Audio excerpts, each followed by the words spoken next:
Bueno, pues mi nombre es Diego Palmeira, soy el responsable del Centro de Competencias de Liferay dentro de AXA, y mi compañero Sergio Gonzalo, responsable de operaciones en el Centro de Competencias también en AXA. Bueno, hoy nos traemos una charla bastante interesante, porque es un poco poner en valor, realmente poner en un caso práctico real de cómo dentro de la transformación digital hemos logrado montar ecosistemas completos de Liferay en el cloud, incluyendo no solamente lo que es el Liferay en sí mismo, sino también la parte de integración continua y continuous delivery para agilizar y tener un mejor time to market para nuestros proyectos y para nuestro business, ¿no? Bueno, antes que nada, primero quería comentaros un poquito de dónde venimos realmente y cuál era la problemática original. Nosotros, en principio, estamos trabajando con una serie de países, unos 20 países o más o menos, y de estos 20 países, pues en cada uno, en diferentes localizaciones, teníamos data centers. Esos data centers pues también requerían instalaciones on-premises, y al final todas ese tipo de instalaciones requieren un mantenimiento, un deployment, un parcheo y todo este tipo de operativa, o incluso montar un nuevo Liferay. Es una tarea complicada, porque al final requiere de muchísima mano de obra especializada y concreta en cada caso, y demasiado desgregada para poder mantener de manera ágil y rápida un producto que pueda salir rápido del mercado, ¿no? Entonces, la estrategia que se ha elegido es decir, oye, ¿por qué no, digamos, dentro de la estrategia del cloud, qué posibilidades tenemos, ¿no? Pues básicamente hemos elegido lo que es ir al cloud por tres razones principales. La primera, que es la velocidad con la cual nos va a permitir a nosotros montar un nuevo Liferay en el cloud muy rápidamente. La segunda es el tema de la simplicidad, ¿no? Porque incluso con el tema del cloud, hasta automatizando, puedo hacer que perfiles de menor nivel sean capaces de operar la plataforma, en lugar de tener super expertos en cada instalación. Y luego también la parte de control. ¿Por qué? Porque me da un control total de todas las instalaciones, todos los servidores que tengo, desde una óptica un poco más unificada, ¿vale? En lugar de tenerlos en diferentes data centers. ¿Cuál es la solución que hemos elegido? Pues, bueno, básicamente nos hemos planteado varias, pero al final lo que es AXA apostó por esta, y es básicamente toda nuestra capa de Liferay. Para que lo entendáis, esto es cómo provisionar directamente ecosistemas completos de Liferay sobre el cloud, ¿vale? Entonces va a incluir todo lo que tiene que ver con lo que es el portal y todo lo que tiene que ver con el Full Continuous Delivery, Continuous Integration System, y todo basado en imágenes Docker que hemos creado específicamente para soportar esta tecnología, ¿no? Y en lugar de casar directamente lo que es la instalación sobre una tecnología concreta, que puede ser Amazon o Azure, directamente con los servicios que nos da, lo que hemos hecho es utilizar una plataforma de contenedores Enterprise, que es de Red Hat, que es OpenShift, que nos va a permitir orquestar todas nuestras máquinas y todos nuestros contenedores de una manera mucho más ágil, con una capa de gestión que si utilizaría Docker directamente no me lo permitiría. Por lo tanto, esas tareas igual las tendría que ir a hacer manuales, ¿no? Entonces, con esta capa de software, nosotros nos abstraemos directamente del hardware. Es decir, yo puedo tener un public cloud, cualquiera de estos, podría tener un private cloud hecho en mi propia empresa con data centers o como quiera, o incluso hasta en un PC se podría montar, teniendo esta capa de abstracción de software, ¿no? Bueno, vamos a contaros un poquito del ecosistema que hemos montado. No sé si se ve bien, lo vamos a ir explicando. Es un láser. Fundamentalmente, lo que vemos en esta slide es las dos capas principales en las cuales se basa nuestra solución.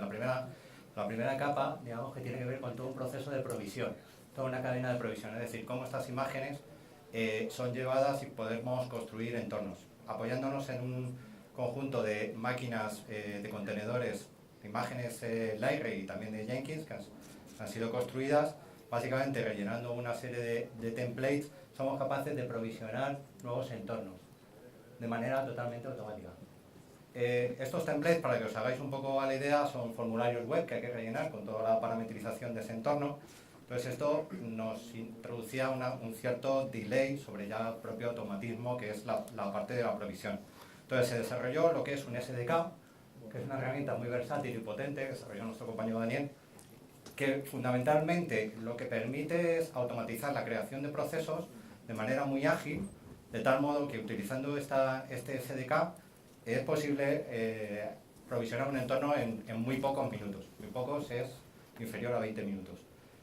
Estos sites, digamos, lo que estamos trabajando ahora mismo, nosotros trabajamos fundamentalmente con 3 tipos de portales de frontend, lo que son portales de público, portales de cliente que me diga, portales públicos y lo que son portales de distribuidor. Lo que estamos trabajando ahora mismo es en un conjunto de baseline que podamos introducir en este proceso automático de tal modo que no solo la provisión del entorno, sino la inyección de este baseline nos permita tener un portal público de clientes o de distribuidor en pocos minutos. Y la última línea a la cual nos encontramos trabajando también dentro del proceso de provisión es no solo utilizar este SDK a través de un asistente de voz, un asistente virtual. Esto luego posteriormente veremos una demo donde se introduce esta parte. Y luego está la segunda parte que tiene que ver con la parte de iteración continua y despliegue de aplicaciones sobre los entornos. Voy a poner aquí para poderlo señalar mejor. A ver, bueno, pues una vez que, o sea, a partir de las imágenes base, nosotros lo que hacemos es la provisión de serían los liveframe y también se provisionan lo que nosotros llamamos el Continuous Delivery o Continuous Integration System basado en un producto que es Jenkins, ¿vale? Y le llamamos Jenkins Master Slave porque en realidad la estrategia que utilizamos es que levantamos una imagen master con muy pocos recursos, que es el que orquesta todas las tareas, digamos, que tienen que ejecutar para hacer los deployments, los builds, los tests, todo esto, pero que lo utilicemos como orquestador y con muy pocos recursos. ¿Por qué? Porque luego a la hora de ejecutar cualquiera de las tareas pesadas, digamos, se provisiona automáticamente en el cloud lo que sería un Jenkins Slave que es capaz de ejecutar esa tarea y ese sí es el que tiene los recursos pesados, digamos, ¿y por qué está hecha estrategia?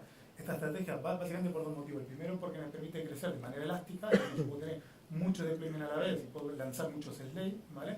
Y no solo lo puedo usar para Liveframe, todo este ecosistema lo puedo usar para cualquier tipo de aplicación que quiera armar en Java, en Node, en lo que yo quiera, ¿vale?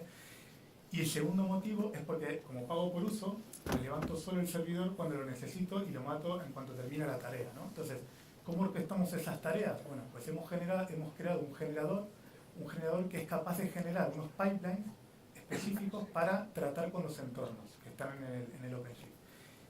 ¿Y esto qué significa? Significa que cada uno de estos pipelines se generó a través de una herramienta, ¿vale? Que en lugar de ir a Jenkins y crear las tareas manuales, que eso también es un poco engorroso, este generador es capaz de generarlos y los genera pensando en un liveframe, pero yo podría generar con ese generador otros pipelines para otro tipo de tecnología.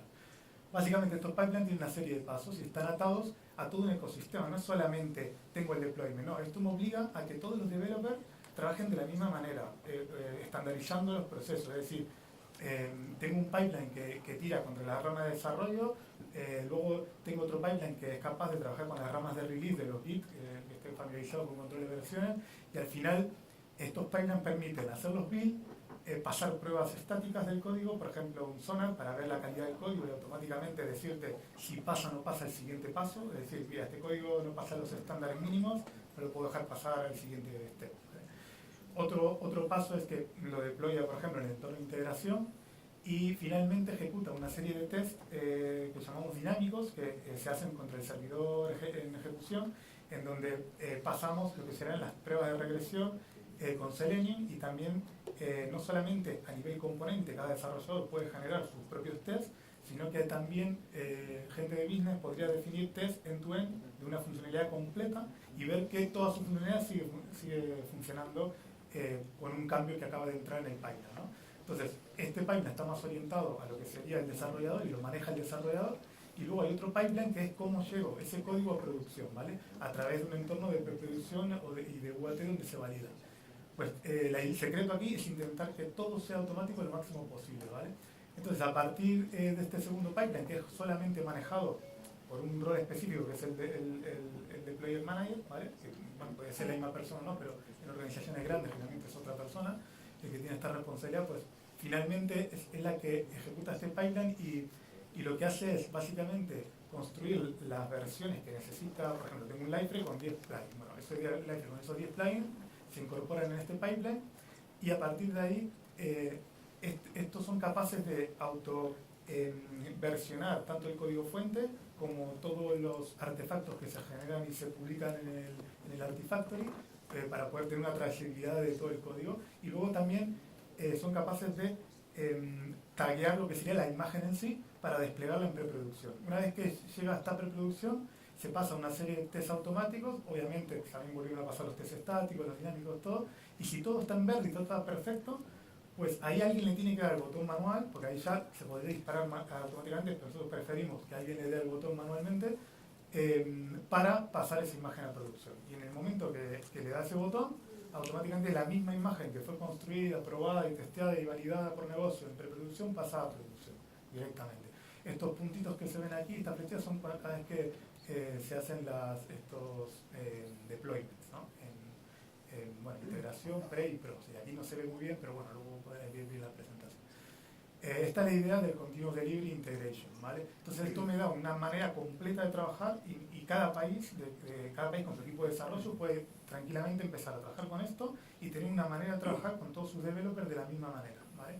Y para hacer un rollback podrían tan simple como tallarla, o sea, volver al tag anterior de una imagen que si fui a producción con algo que resulta que, no sé, encontré un problema que no estaba controlado por ninguno de todos estos pasos, que es difícil, pero bueno, si se ha escapado igual, pues puedo volver hacia atrás tan simple como con un comando que me permite rápidamente volver a la tag de la imagen anterior, porque se guarda en un registry todas las versiones anteriores, ¿vale?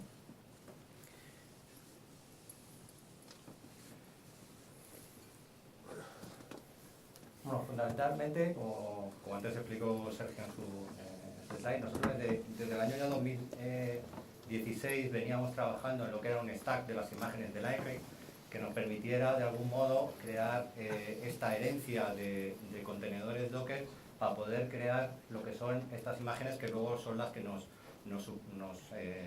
ejemplifican los entornos. Digamos que tenemos un primer nivel, que es el primer nivel es el del sistema operativo y servidor de aplicaciones. En una primera instancia trabajábamos sobre una copia nuestra del sistema operativo, pero bueno, somos una empresa de seguros, los datos son muy importantes y la seguridad aún más, con lo cual ahora mismo trabajamos sobre una imagen hardenizada, proporcionada también del sistema operativo, proporcionada por grupo, a la cual nosotros le hemos instalado aquellos componentes que requerimos para la posterior instalación de lo que es el library, ¿no? Digamos que sobre esta imagen construimos lo que denominamos otra imagen que es library base. Library base representa lo que sería la instalación del propio portal, bien sea un service pack, un fish pack o incluso un hotfix. Digamos que tenemos también una relación de herencia entre ellos. Se asemejaría en cierto modo a lo que podemos descargar desde la web como un bundle, ¿no? A continuación tenemos lo que denominamos AXA base. AXA base es una versión de este library base extendida que se añade toda la parametrización asociada a clustering, performance, seguridad, buenas prácticas aprendidas también en el desarrollo durante bastantes años, buenas guías de seguridad, etcétera. Entonces, esta imagen, digamos que es la que finalmente va a representar cada uno de nuestros entornos. Hay una imagen intermedia que es S2I, es una estrategia de construcción en Docker que es source to image. Digamos que en Docker ya todo es código. Entonces, digamos que lo que permite esta imagen es, a través de unos puntos de intersección de AXA base, inyectar plugins, ¿vale? Lo que serían nuestros plugins que a través de la herramienta de integración continua que ha explicado Diego, inyectamos esos plugins para construir lo que es nuestra entidad. Y esta entidad es nuestro entorno de integración, nuestro entorno de preproducción, nuestro entorno de producción. Es decir, esta imagen es la que luego posteriormente tagueamos y vamos promocionando en cada uno de los entornos. De tal modo que tenemos una estructura de imágenes homogénea, aseguramos en todo momento que se cumplen los estándares que marca la casa, la calidad es un entorno homogéneo, es esto que se denominaba immutable configuration, que se denominaba antes, y de algún modo esta imagen que estamos testeando entre cada uno es la que subimos a producción. No podemos encontrar sorpresas cuando, digamos, esta imagen que ha sido testeada en entornos anteriores la subimos a producción, porque es exactamente esta. Una cosa que es bastante alucinante, por ejemplo, que es cada nivel de esto en realidad lo que representa, cuando hablamos de imágenes Docker, es un código que por programación estoy montando la máquina, ¿vale? Entonces, por ejemplo, en la librería Exabase, que es bastante alucinante, lo que hace automáticamente es, se baja la patching tool, algunos de vosotros ya la conocéis, se baja el parche, se baja el AXA, el Liveframe, lo instala, le aplica el parche, todo automáticamente. Ya no tengo un operador que aplica el parche, lo hace solo automáticamente. ¿Vale? Entonces eso es una cosa que también es bastante ágil para nosotros cuando tenemos que lanzar un nuevo parche y mandarlo a todos los países en todos lados, pues es mucho más rápido parchear ese nivel y que encima lo hace solo, porque simplemente tú tienes que bajar el parche del iframe, subirlo en un repositorio nuestro que tenemos, a donde se enganchan estas imágenes y a partir de ahí darle al proceso de build. Y él automáticamente baja el parche, baja la patching tool, baja todo lo necesario y lo parchea y compila los diferentes niveles de imagen para ya liberar una imagen con una nueva versión de algo. Y al tenerlo así en diferentes capas, si mañana seguridad me dice, oye, ahí hemos cubierto no sé qué historia en el Tonka que hay que parchear ese nivel, pum, lo parchamos directamente. Hemos, no sé, un pentest hemos detectado que hay que meter una configuración en el nivel de Axabase, pum, lo ponemos. Entonces tenemos un total control de todo lo que es el ciclo de vida de estas imágenes, que al final todo este conjunto para un cliente final lo ve como una imagen única, porque todo eso está compilado una sobre otra, o sea, tú, el cliente final ve solo una imagen con un tag. Esta es la imagen 1.1, esta imagen 1.2, que incluye un changelog con toda su información de lo que trae de base.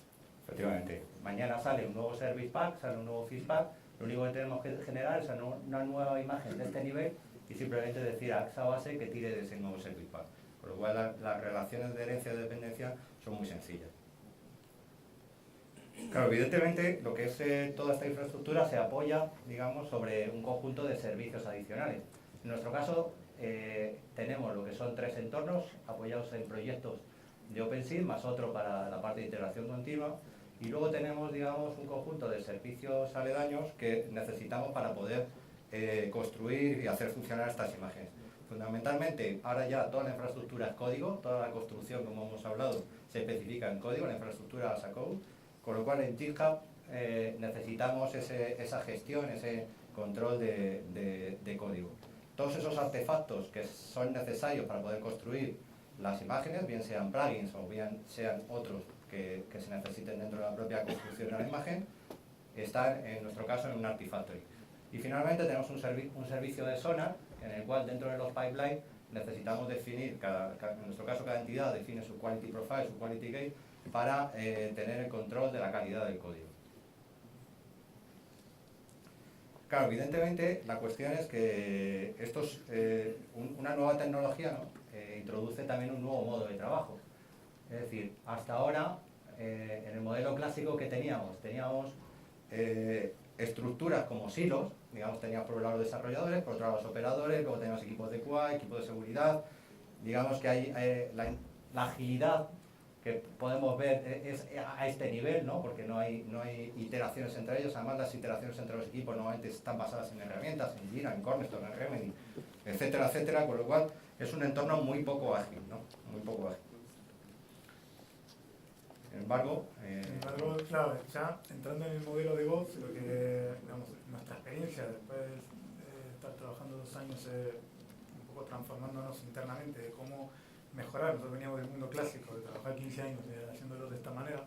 Con Liveframe, claro, cuando pasamos al otro lado, nos encontramos que realmente había muchas ventajas. ¿Por qué había muchas ventajas? Porque la idea era construir, nos dimos cuenta que era mejor construir equipos que trabajen todos juntos, los developers con la gente de sistemas, con la gente de QA y de seguridad, todos juntos, de tal manera de que todas esas interacciones que tenía antes, ahora son mucho más ágiles, porque cada una de esas flechitas rojas significaba abrir un ticket, hablar con no sé quién, que lograr que me responda, y todos esos tiempos sumados eran brutales para lo que es el time to market del cliente final, que al final es el negocio. Entonces, haciéndolo de la otra manera, intentando armar equipos compactos que son capaces de autodefinir y de ejecutar un proyecto, lo que hemos hecho realmente es ampliar el perímetro de agilidad, ¿vale? Entonces, en la performance global de crear un proyecto, el tiempo se reduce muchísimo porque no tengo que hacer todas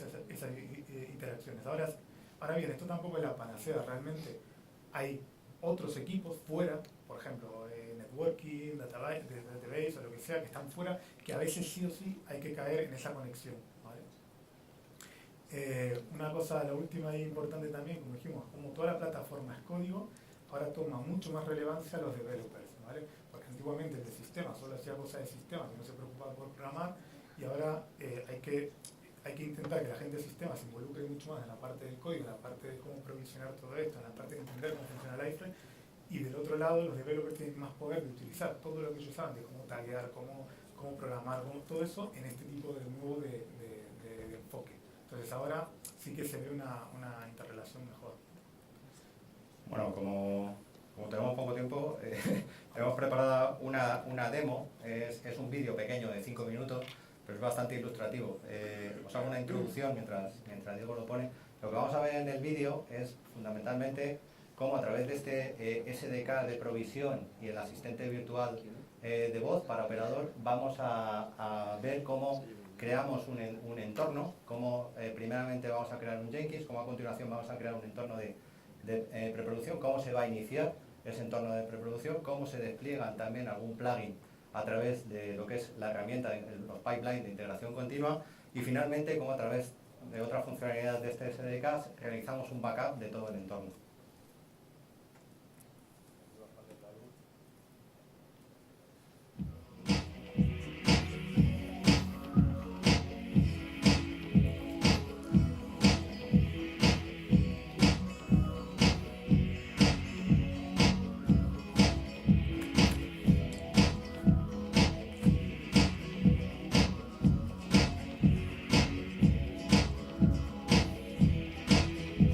Hey Microsoft, start Jenkins Master.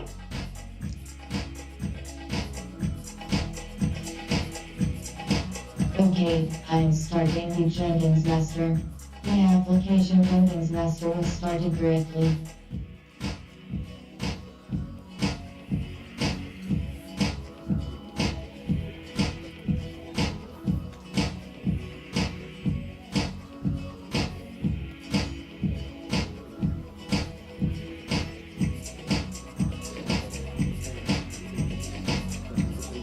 Hey Microsoft, deploy integration environment. Okay, I am deploying a new Liferay entity in the OpenShift platform for you. I hope you enjoy it.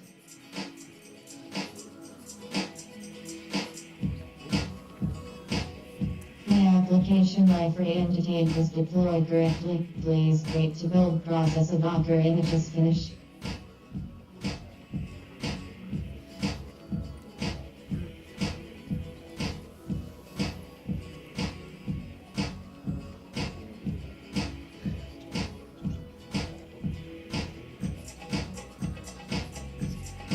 Hey Microsoft, start integration environment.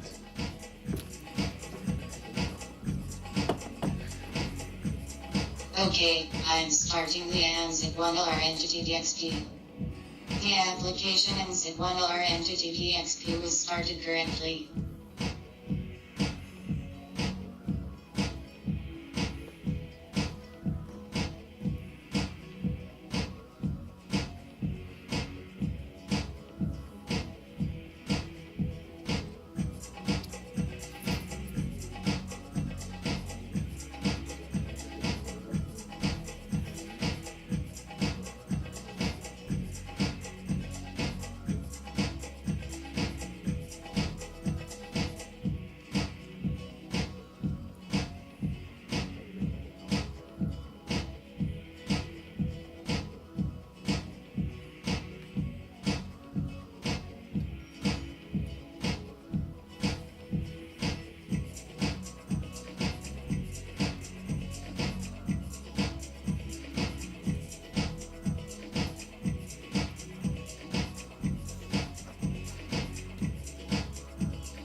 Microsoft Backup Project. Okay, I will back up your project from OpenShift platform. It will be stored in the SDK's backup folder. The project backup is completed. You will find it into the SDK's backup folder.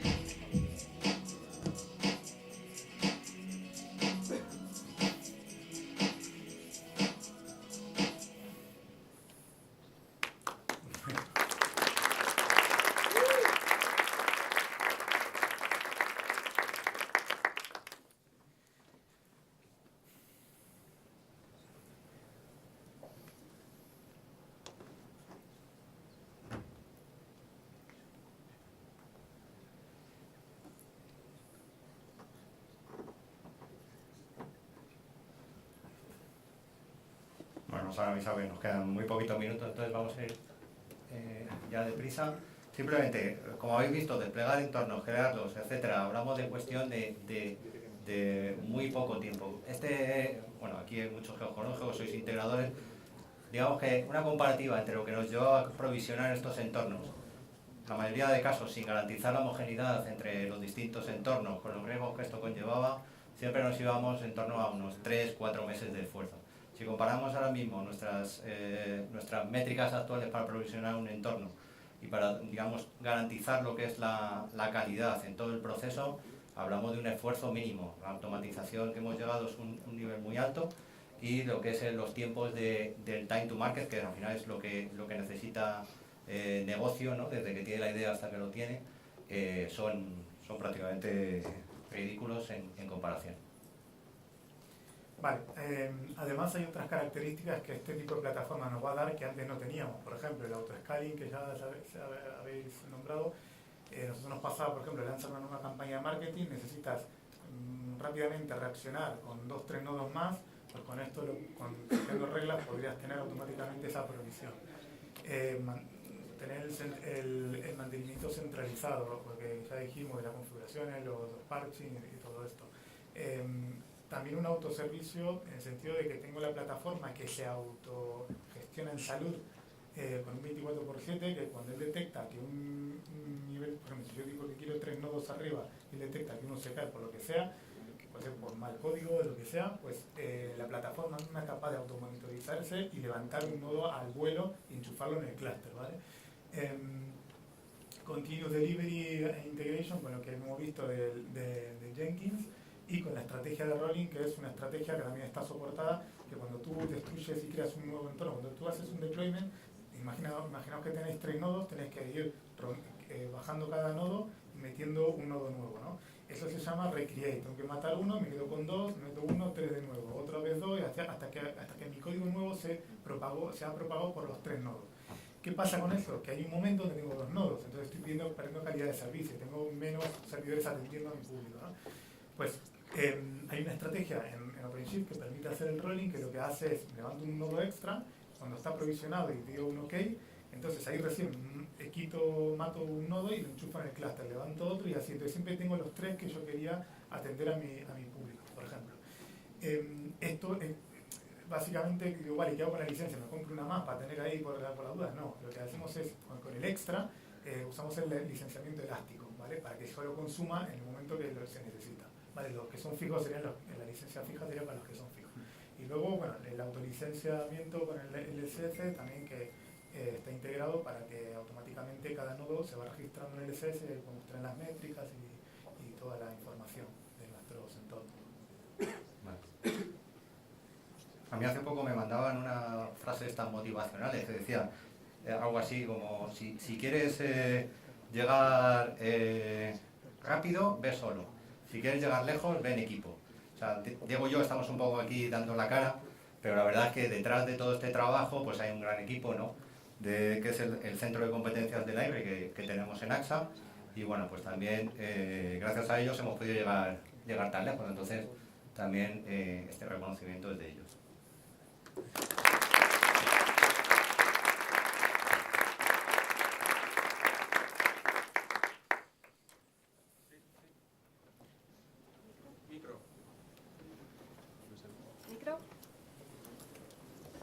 Sí, ahora, muy bien.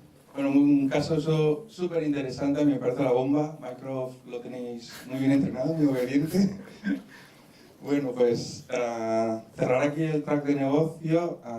¿Tenéis alguna pregunta y tiempo? La keynote final sobre Library Commerce será en el auditorio principal a las 6, se ha retrasado 15 minutos para dar tiempo a cerrar aquí. Bueno, por dar un cierre a este bloque, hemos visto, conectando con lo que comentaba yo, de solución facilitadora del negocio, un menor time to market, solución facilitadora del gobierno, procesos automatizados en muchos aspectos, solución facilitadora del desarrollo, DevOps entendido bien, la parte de desarrollo se implica en operaciones también, construyendo esas imágenes y pudiéndolas promocionar, y finalmente solución facilitada de las operaciones con toda esa gran agilidad en la provisión de entornos. Bueno, no sé si tenéis alguna pregunta para mí o para el equipo de AXA.